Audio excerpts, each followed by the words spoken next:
bersyukur untuk setiap rencanamu dan rancanganmu yang mulia. Dalam satu tubuh kami bersatu,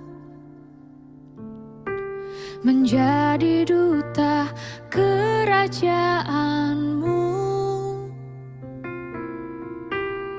Ku ucapkan berkat atas Indonesia, biar kemuliaan Tuhan akan nyata.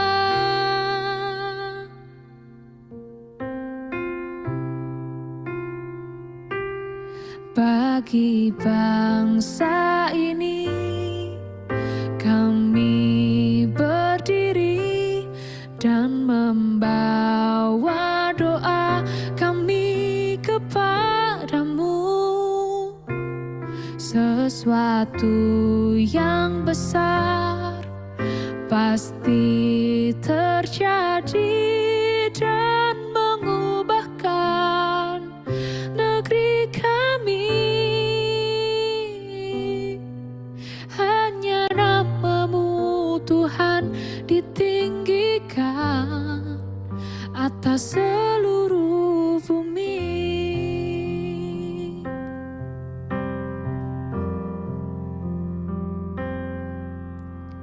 Dalam satu tubuh kami bersatu, menjadi duta kerajaan-Mu. Ku ucapkan berkat atas Indonesia, biar kemuliaan Tuhan akan nyata.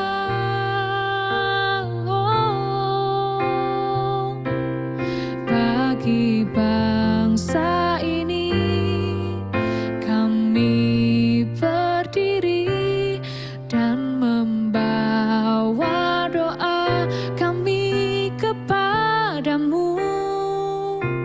Sesuatu yang besar pasti terjadi dan mengubahkan negeri kami. Hanya nama-Mu Tuhan ditinggikan atas seluruh bumi.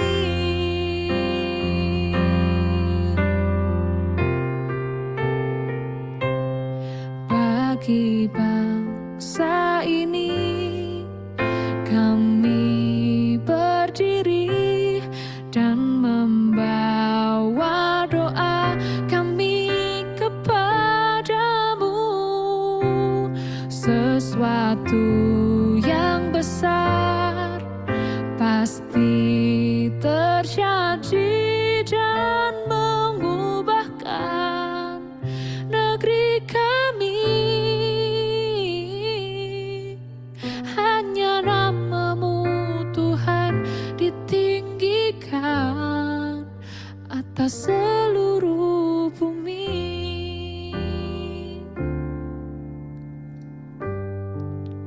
Atas seluruh bumi.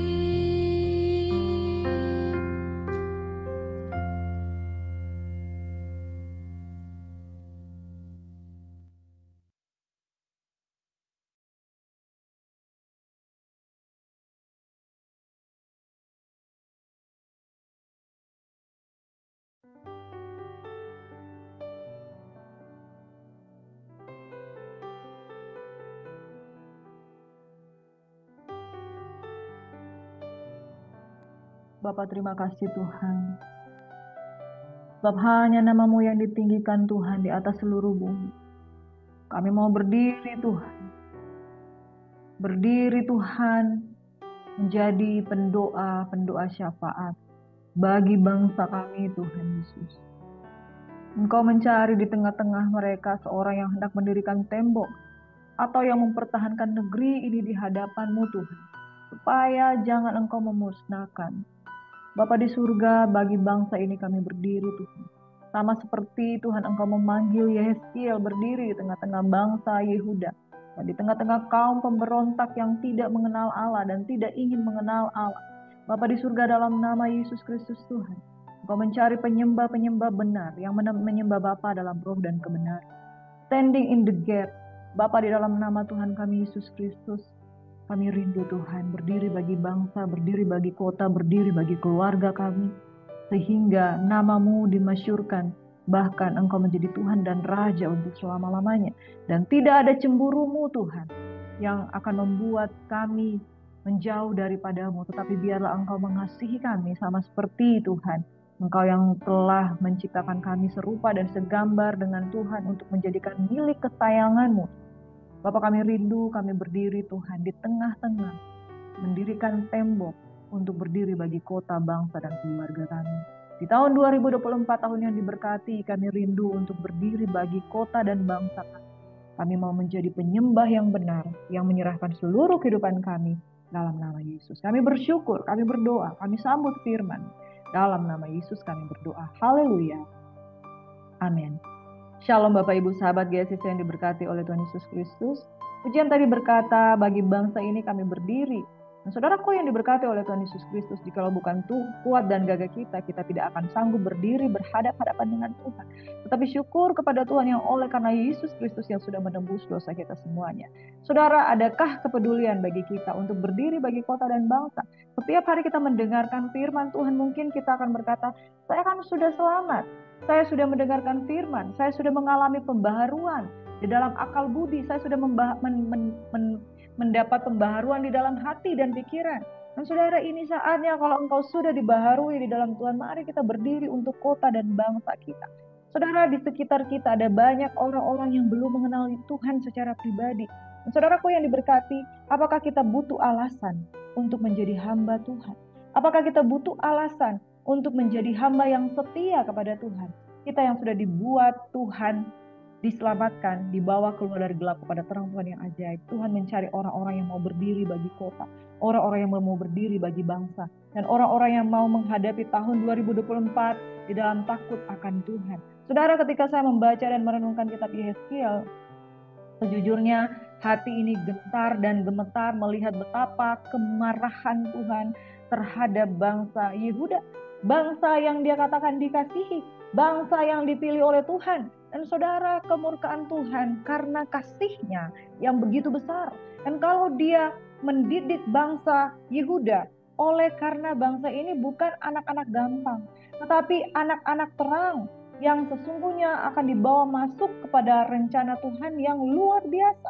Sejak awal di Kejadian 12, Tuhan telah berkata, berfirman bahwa keturunanmu akan seperti pasir di laut, seperti bintang di langit. Sangat banyak seperti pasir di laut dan bercahaya seperti bintang di langit. Tuhan ingin mempermuliakan umat pilihannya. Tapi saudara, betapa teguran-teguran Tuhan di dalam kitab Yehezkiel, sehingga kalau kita baca, itu teguran-tegurannya keras sekali. Namun saudara, semuanya menubuatkan tentang kebaikan Tuhan. Adakah Bapa yang mengasihi anaknya dan memperlakukan anaknya dengan seperti anak-anak gampang? Tidak, saudara. Israel, Yehuda bukan anak-anak gampang. Makanya mereka dididik begitu keras. Ketika Tuhan menyampaikan berita keselamatan bagi bangsa-bangsa, Tuhan pakai bangsa Yehuda untuk menegur mereka dengan keras, supaya mereka menghormati kekudusan Tuhan. Nah, saudara, kalau kita merenungkan kitab Yehezkiel, kerinduan Tuhan adalah supaya bangsa ini bertobat. Karena besar dosa bangsa Yehuda di hadapan Tuhan. Hari ini ketika saya merenungkan di dalam kitab Yehuda 21 hingga 30, saudara, sesungguhnya saya agak bingung. Apa yang harus saya sampaikan Tuhan? Karena perkataan-perkataan Tuhan ini keras. Perkataan-perkataan firman itu sangat detail bagaimana Dia marah terhadap bangsa Yehuda. Bahkan Dia memberikan teguran-teguran nubuatan ratapan terhadap Tirus. Dia marah terhadap Mesir, Dia marah terhadap Asyur, Dia marah terhadap Babel, Dia marah terhadap Yehuda yang membangun hubungan dengan bangsa-bangsa yang tidak mengenal Allah. Dan saudara, sesungguhnya saya bingung. Harus saya sampaikan apa kepada jemaat Tuhan pada hari ini? Namun umat Tuhan yang dikasihi di dalam Kristus Yesus, setiap kebenaran firman Tuhan dari Kejadian sampai Wahyu adalah kisah cinta Tuhan kepada anak-anaknya. Kenapa teguran demi teguran yang begitu keras di kitab Yesaya? Karena kasih Tuhan yang begitu besar. Karena dia menginginkan daku. Ada pujian yang berkata seperti ini. Yesus menginginkan daku bersinar baginya. Saudaraku yang diberkati oleh Tuhan Yesus Kristus, Tuhan ingin bangsa ini bersinar, dimuliakan. Bangsa ini berbeda dengan bangsa yang lain. Makanya ketika dia panggil di dalam kekudusan, itu seharusnya menjadi sebuah kehormatan. Karena Tuhan rindu memuliakan umatnya. Tapi apa yang terjadi? Ketika mereka gagal, Tuhan sangat marah. Dan Tuhan ingin membuat mereka kembali. Saudara yang diberkati, kasih Tuhan merindukan kita kembali ke dalam posisi yang dibenarkan, yang dikuduskan. Itulah cinta Tuhan. Jadi saya mau katakan kitab Yeskiel ini keras, tapi isinya adalah tentang kasih Bapa. Saudaraku yang diberkati oleh Tuhan Yesus Kristus, di sini saya akan mengisahkan tentang dua hal, yaitu dosa bangsa Yehuda yang sangat besar, dan yang kedua nubuatan tentang Raja Tirus, tentang kerajaan Tirus. Nah, saudara, dan yang berikutnya tentang bagaimana Tuhan memanggil ada orang yang mau berdiri di tengah-tengah gap yang ada. Standing in the gap, di tengah-tengah sesuatu yang memisahkan antara Tuhan. Dan ini berbicara nubuatan tentang Kristus yang akan standing in the gap, menjadi pendoa syafaat, menjadi perantara antara maut dan keselamatan. Dan dia salibnya itu yang akan menghubungkan, sehingga umat manusia yang harusnya binasa akan masuk dalam kerajaan kekal. Nah, saudara, firman Tuhan yang akan saya sampaikan pada pagi hari ini menjelaskan tentang bagaimana dosa bangsa Yehuda yang begitu besar, dan menggambarkan tentang kenapa kejatuhan itu ada, oleh karena ada satu oknum diumpamakan melalui perkataan nubuatan ratapan terhadap Raja Tirus. Saudara, mari kita baca bersama-sama firman Tuhan yang saya beri judul Nubuatan Melawan Raja Tirus. Di dalamnya berisi apa yang saya sudah sampaikan tadi. Dari Yeskiel 21 hingga Yeskiel 30. Ringkasan atau poin-poin yang ada di dalam Yeskiel 21 hingga 30 ini ada banyak. Berisi tentang yang pertama, pedang Tuhan melawan Yerusalem, pedang Tuhan melawan Bani Amon, dosa-dosa Yerusalem diungkapkan, kakak beradik Ohola dan Oholiba itu yang menggambarkan tentang penyelewengan bangsa Yehuda terhadap Allah, dan ada lambang kuali yang berkarat, dan bagaimana Tuhan memakai istri Yeskiel sebagai lambang kejatuhan Yerusalem. Lalu kemudian ada nubuatan-nubuatan melawan bangsa-bangsa, yaitu Bani Amon, Bani Moab, orang Edom, orang Filistin, Tirus, dan kemudian dari nubuatan melawan Tirus ini ada ratapan mengenai Tirus, melawan Raja Tirus. Lalu nyanyian ratapan mengenai Raja Tirus diulang kembali di dalam pasal 28 ayat 11. Lalu nubuatan melawan Sidon. Selanjutnya nubuatan-nubuatan melawan Mesir. Nubuatan melawan Mesir dan Firaun, di mana Mesir menjadi upah Nebukadnezar. Lalu ada hukuman Tuhan atas Mesir dan kekuasaan Mesir berakhir. Saudara, kita akan baca di dalam Yeskiel 22 bagaimana gambaran dosa besar bangsa Yehuda yang ada di Yerusalem. Firman Tuhan dari pasal 22 ayat 26. Imam-imamnya memperkosa hukum Tauratku dan menajiskan hal-hal yang kudus bagiku. Mereka tidak membedakan antara yang kudus dengan yang tidak kudus. Tidak mengajarkan perbedaan yang najis dengan yang tahir. Mereka menutup mata terhadap hari-hari Sabatku. Demikianlah aku dinajiskan di tengah-tengah mereka. Pemuka-pemukanya di tengah-tengahnya adalah seperti serigala-serigala yang menerkam mangsanya dalam kehausan akan darah, yang membinasakan orang-orang untuk menguntungkan diri sendiri secara haram. Dan nabi-nabinya mengoles mereka dengan kapur, dengan melihat penglihatan yang menipu dan memberi tenungan bohong bagi mereka. Nabi-nabi itu berkata, beginilah firman Tuhan Allah, tetapi Allah Tuhan tidak berfirman. Penduduk negeri melakukan pemerasan dan perampasan, menindas orang sengsara dan miskin, dan mereka melakukan pemerasan terhadap orang asing bertentangan dengan hukum. Ayat 30, aku mencari di tengah-tengah mereka, seorang yang hendak mendirikan tembok atau yang mempertahankan negeri itu di hadapanku, supaya jangan kumusnahkan, tetapi aku tidak menemuinya. Maka aku mencurahkan geramku atas mereka dan membinasakan mereka dengan api kemurkaanku. Kelakuan mereka kutimpakan atas kepala mereka. Demikianlah firman Tuhan Allah. Saudaraku, belajar dari teguran Nabi Yeskiel terhadap Yerusalem. Dosa-dosa besar yang dilakukan oleh bangsa Yehuda. Yang pertama, ketika mereka tidak membedakan antara yang kudus dengan yang tidak kudus, dan tidak mengajarkan perbedaan yang najis dengan yang tahir, itu merupakan dosa besar di hadapan Tuhan. Saudaraku yang diberkati oleh Tuhan Yesus Kristus, di dalam 10 hukum Tuhan, ada ke-10 hukum, yaitu jangan menyebut nama, jangan ada Allah lain di hadapanku, jangan menyebut nama Tuhan dengan tidak hormat, jangan membuat patung bagimu yang menyerupai apapun di dunia ini.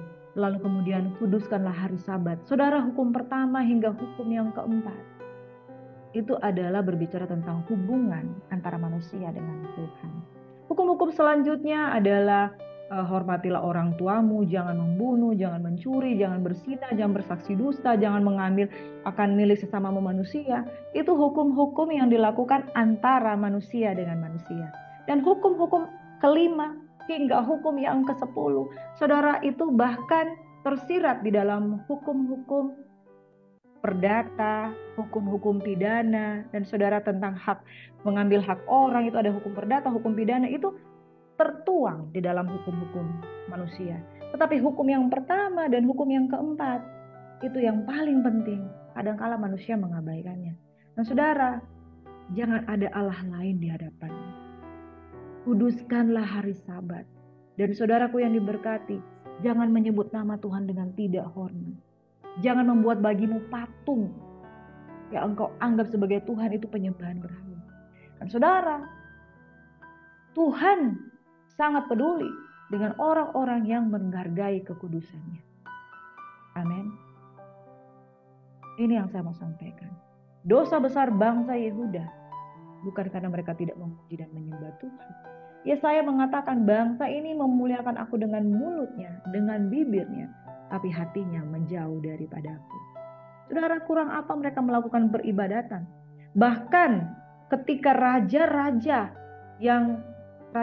di Yerusalem itu, mereka membuat peribadatan, mereka membuat puji-pujian sorak-sorai. Kurang apa?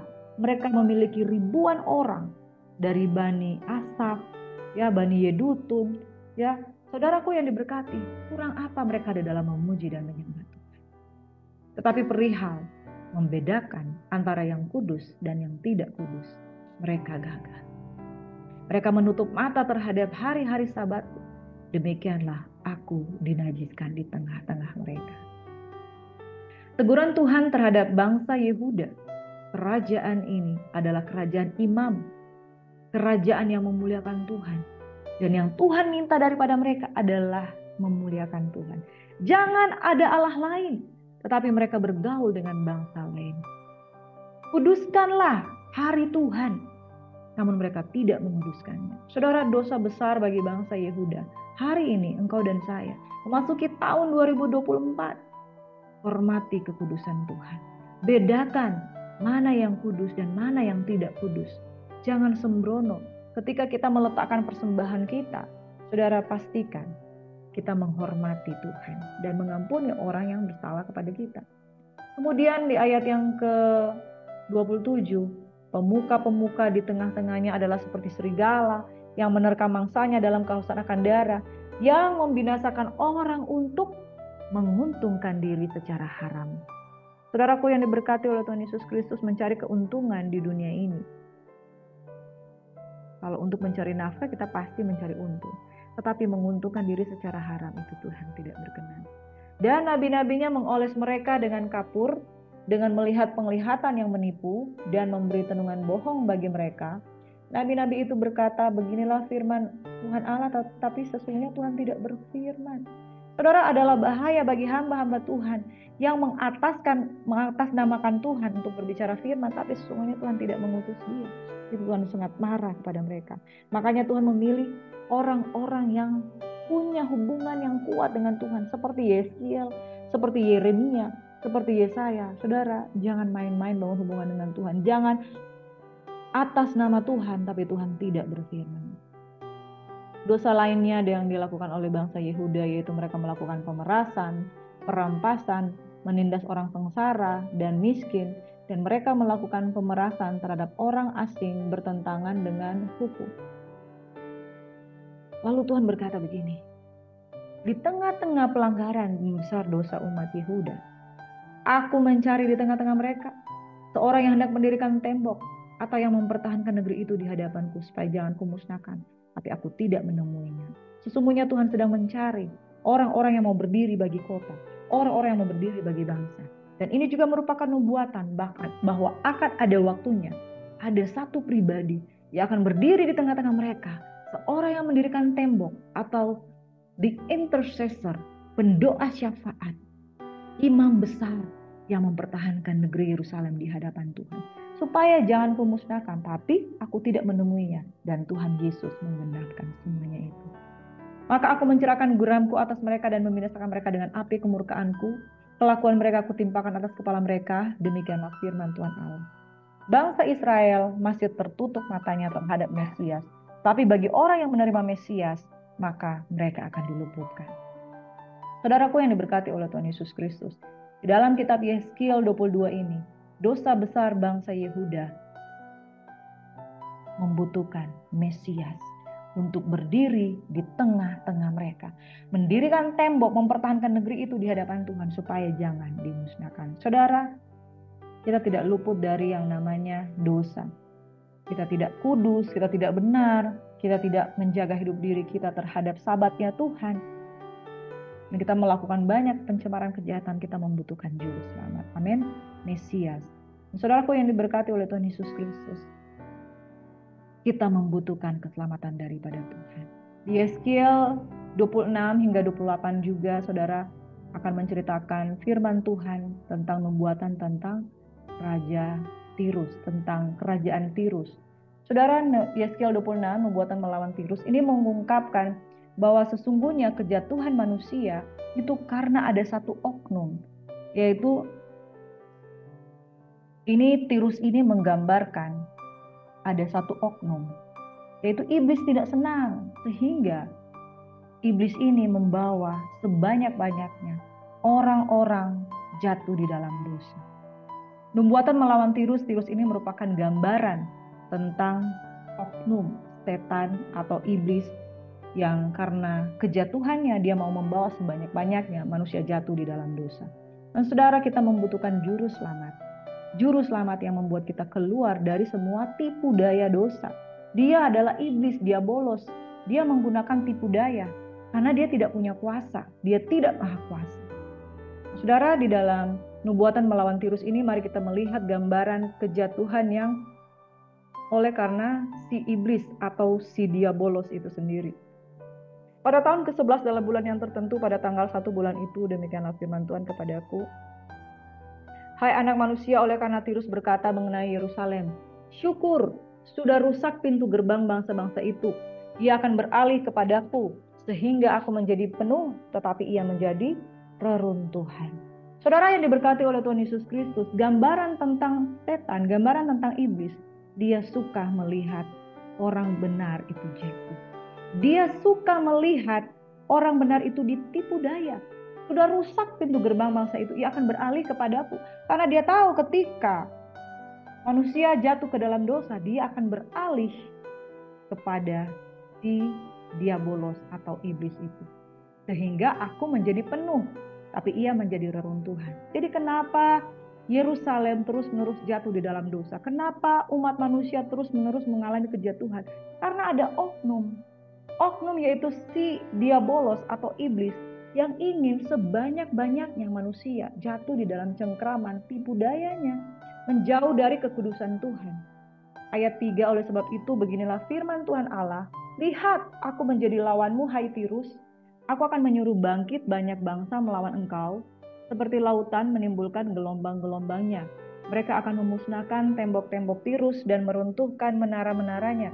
Debu tanahnya akan kubuang sampai bersih daripadanya, dan akan kujadikan dia gunung batu yang gundul. Dan inilah teguran Tuhan melawan Tirus. Aku akan mengakhiri keramaian nyanyianmu dan suara kecapimu tidak akan kedengaran lagi. Nah, saudaraku yang diberkati oleh Tuhan Yesus Kristus, gambaran Tirus adalah gambaran kerub yang telah jatuh. Gambaran iblis yang telah jatuh. Di mana iblis ini atau Lucifer ini awal mulanya dia adalah malaikat pemuji dan penyembah. Makanya saudara, pemuji dan penyembah itu dekat dengan Tuhan. Tetapi pemuji dan penyembah itu juga hati-hati pernah mengalami kejatuhan. Dengan pola yang sama, Tirus ini atau diabolos atau kerub yang telah jatuh ini, dia punya banyak cara untuk menarik orang-orang yang ada di ruang pujian dan penyembahan itu mengalami kejatuhan. Aku akan mengakhiri keramaian nyanyianmu dan suaramu tidak akan kedengaran lagi. Ayat 14, aku akan menjadikan engkau gunung batu yang gundul dan dengan demikian engkau akan menjadi penjemuran pukat sehingga engkau tidak akan dibangun lagi. Sebab aku Tuhanlah yang mengatakannya, demikianlah firman Tuhan Allah. Maka aku akan menurunkan engkau supaya engkau bersama-sama dengan orang-orang yang turun ke liang kubur kepada bangsa dahulu kala.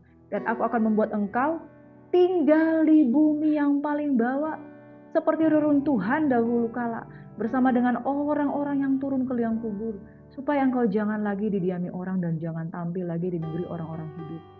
Aku menentukan bagimu akhir hidupmu yang mendahsyatkan dan engkau tidak berjumpa lagi. Engkau dicari orang tapi tidak ditemui lagi untuk selama-lamanya. Demikianlah firman Tuhan Allah. Jadi destiny dari kerub yang telah jatuh ini, saudara, dia ingin sebanyak-banyaknya umat manusia itu jatuh. Karena dia sendiri sudah ditolak sebagai malaikat pemuji. Dan dia sudah akan diturunkan bersama-sama dengan orang yang turun ke liang kubur. Akhir jalannya sudah ditentukan, mendahsyatkan. Engkau tidak terjumpa lagi, engkau dicari orang tapi tidak ditemui lagi selama-lamanya. Jadi saudara, kenapa terus-menerus ada dosa? Karena ada satu oknum yang terus-menerus menggoda, menipu, dan menjerat umat manusia untuk mengalami kejatuhan.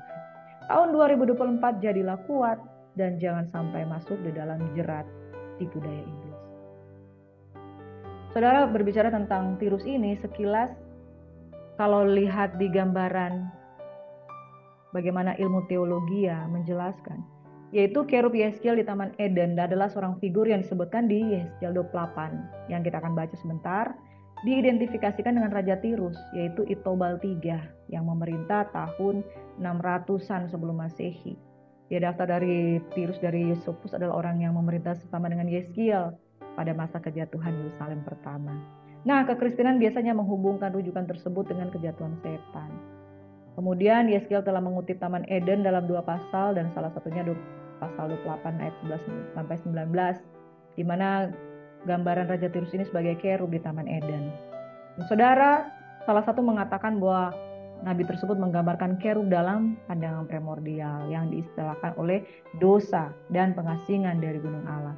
Teori lain juga mengatakan Taman Eden adalah perumpamaan untuk gambaran kemegahan dari wilayah geografis yang diberikan. Dan Raja Tirus ini mewakili lambang atau nubuatan atau gambaran tentang setan yang merupakan malaikat di taman tersebut dalam Kejadian 3. Nah, saudara, kota ini dikenal dengan kompleks Bait Melkar dengan taman tertutup terkenalnya. Itu kota yang betul-betul eksis pada waktu itu secara geografis dan menyatakan bahwa Taman Eden adalah perumpamaan untuk penggambaran kemegahan dari sebuah wilayah geografis yang ada tersebut. Nah, saudara, kita lanjut di dalam Yeskiel 28. Inilah nyanyian ratapan mengenai Raja Tirus, di mana kekristenan menafsirkan ini sebagai gambaran tentang diabolos atau kerub yang telah jatuh tersebut.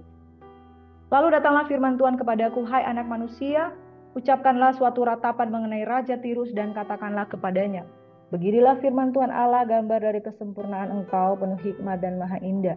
Engkau di Taman Eden, yaitu Taman Allah, penuh segala batu permata yang berharga, yaspis, merah, krisolit, yaspis, hijau, permata pirus, krisopras, nefrit, lazurit, batu dara, dan malakit. Tempat tatahannya diperbuat dari emas dan disediakan pada hari penciptaanmu.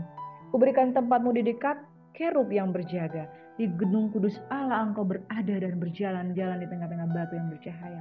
Engkau tak bercela di dalam tingkah lakumu sejak hari penciptaanmu sampai terdapat kecurangan padamu. Dengan dagangmu yang besar, engkau penuh dengan kekerasan dan engkau berbuat dosa. Maka kubuangkan engkau dari gunung Allah, dan kerub yang berjaga membinasakan engkau dari tengah batu-batu yang bercahaya. Engkau sombong karena kecantikanmu, hikmatmu kau musnahkan demi semarakmu. Ke bumi kau lemparkan kepada raja-raja, engkau kuserahkan menjadi tontonan bagi matanya. Dengan banyaknya kesalahanmu dan kecuranganmu dalam dagangmu, engkau melanggar kekudusan tempat kudusmu. Maka aku menyalakan api dari tengahmu yang akan memakan habis engkau. Dan kubiarkan engkau menjadi abu di atas bumi di hadapan semua yang melihat. Semua di antara bangsa-bangsa yang mengenal engkau kaget melihat keadaanmu. Akhir hidupmu mendahsyatkan dan lenyap selamanya. Saudaraku, gambaran tentang setan atau gambaran tentang iblis ini, saudara. Kita melihat bahwa firman Tuhan sendiri dengan menjelaskan bahwa dia adalah gambaran yang sempurna, penuh hikmat dan maha indah, tapi dia tidak maha kuasa. Dia ada di Taman Eden, di tempat tatahannya terbuat dari emas. Di hari penciptaannya dia tidak bercelah. Dan saudara, dia diberikan tempat dekat kerub yang berjaga. Di gunung kudus Allah dia berada.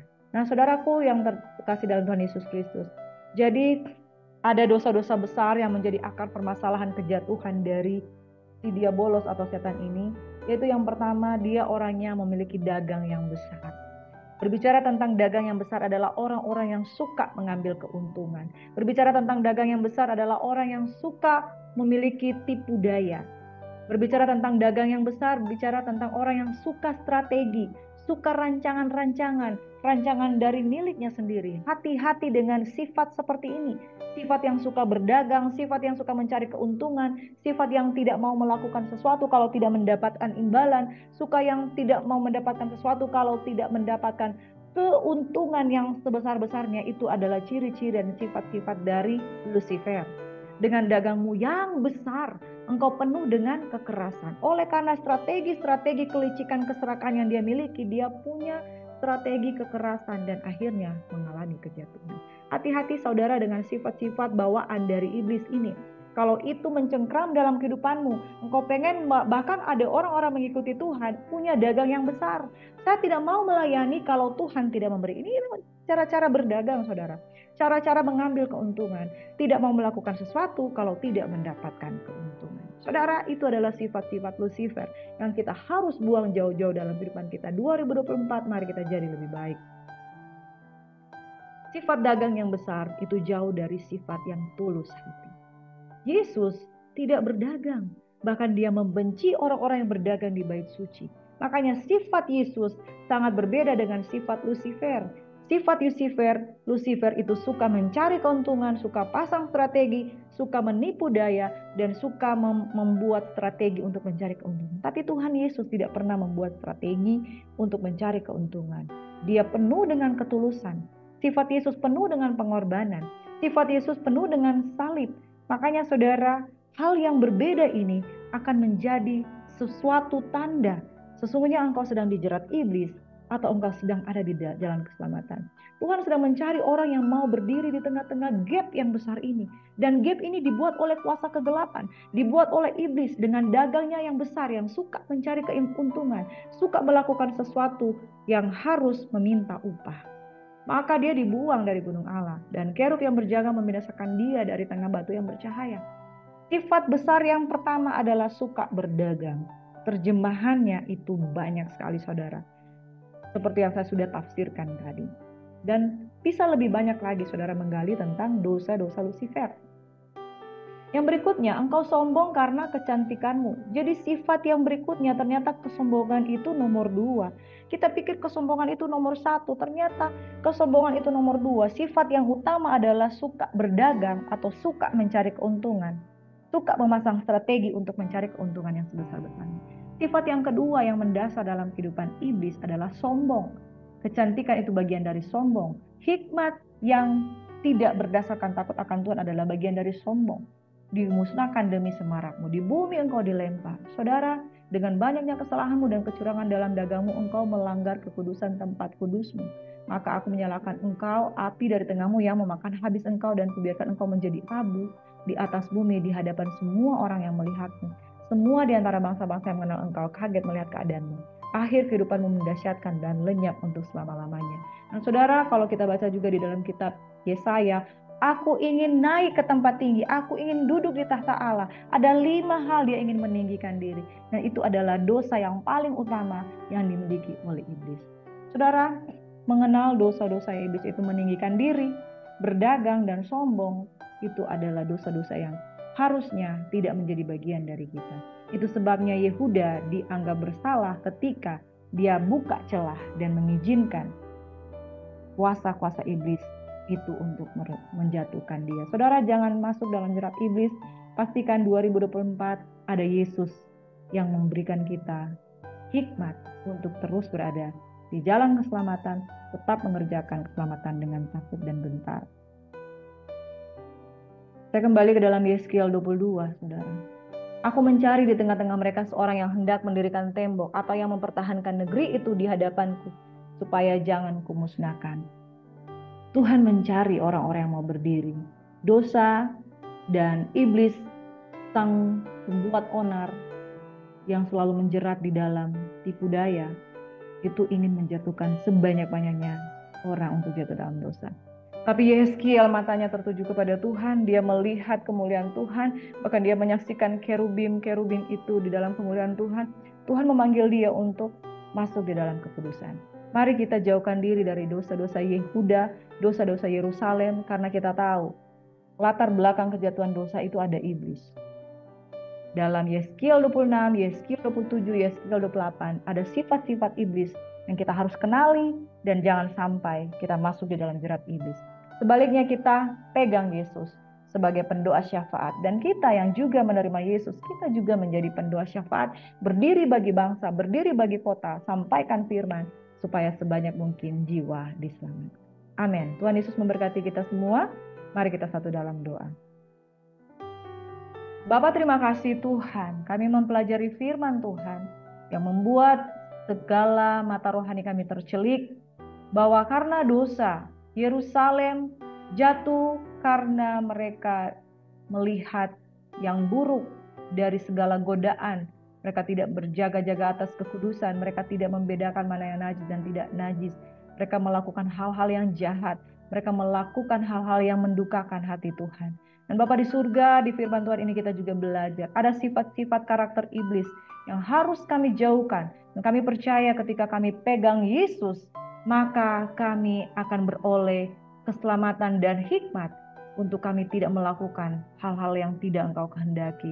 Bapa, dalam nama Yesus, biarlah tahun 2024 kami menghargai kekudusan Tuhan, tinggal dalam kekudusan Tuhan, menjaga hidup benar dan hidup dalam takut akan Tuhan.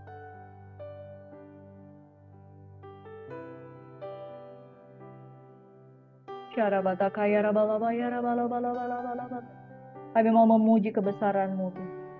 Di dalam segala perkara Tuhan punya rencana dan kami rindu kami diberkati. Kami mau menghormati kekudusan Tuhan. Kami tidak mau main-main dengan Tuhan. Kami tidak mau Tuhan tidak menghargai kekudusan Tuhan. Panjang hidup kami diberkati, di dalam nama Yesus semua yang diberkati Tuhan sama-sama katakan haleluya, amin. Shalom, Tuhan Yesus memberkati.